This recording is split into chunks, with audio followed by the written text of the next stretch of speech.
Tem nisso que disse. Ah, é? Por quê? Ela fez para ela e antes dela dizer as coisas dar dinheiro. Ela está ali, foi. Não vai ser assim, não é? Não é bruxa nem É uma menina bruxa. Está empolgada? Último. Coisa assim tão mal? Ela distrai. Eu digo, olha, ainda não podia todo. Isso vai acabar em casamento. Não é possível. Tem que dar horrível. Você não pode dizer que nunca mais. Vocês até ficam um bocado com ar de falta de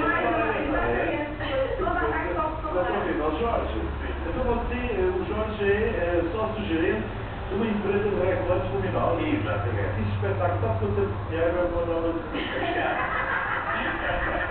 estou a brincar. Já terminou já piada nenhuma. Mas o que é que vocês, reclames luminosos de todo tipo? De todo o tipo. Eles fazem assim, vai volta para trás? Normalmente, é assim, eu estou mais virado na vertente dos neons, que, portanto, é o melhor neste caso, não é? Mas também fazemos